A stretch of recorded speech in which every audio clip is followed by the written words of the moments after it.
आशूब चशम, आंखों में दर्द, आंखों में चुभन, आंखों का सुरख हो जाना, आंखों पर वरम हो जाना।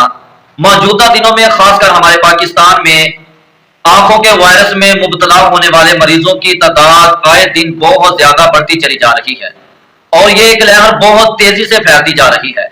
तो आज बहुत ही प्यारी, बहुत ही खूबसूरत एक छोटी सी दुआ बताने जा रहा हूं कि आप खुद अपना दुआ के जरिए इलाज करें, दाम के जरिए इलाज करें। मेरे प्यारे भाइयों, बहुत ही आसान तरीका, बहुत ही आसान दुआएं।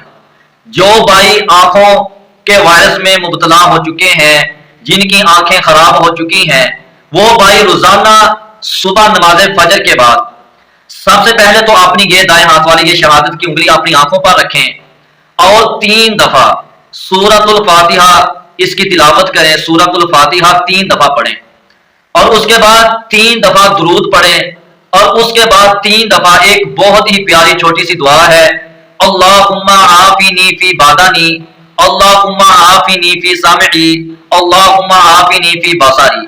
ऐ अल्लाह मुझे मेरे जिस्म में आफियत अता फरमा, मुझे मेरे कानों में आफियत अता फरमा, मुझे मेरी आंखों में आफियत अता फरमा, सुकून अता फरमा। अल्लाहुम्मा आफिनी फी बादानी, अल्लाहुम्मा आफिनी फी सामई, अल्लाहुम्मा आफिनी फी बसारी, ला इलाहा इल्ला अंत। ये एक छोटी सी दुआ है, तो लिहाजा अपनी आंखों पर अपना हाथ रखकर सुबह शाम ये तीनों चीजों की तिलावत करें। सूरतुल फातिहा, दुरूद और ये दुआ 3-3 मरतबा सुबह शाम पढ़कर अपनी आंखों पर हाथ रखकर ये पढ़े। इंशाअल्लाह इंशाअल्लाह अल्लाह सुब्हानहू व तआला आपको जल्द जरूर शिफा अता फरमाएंगे।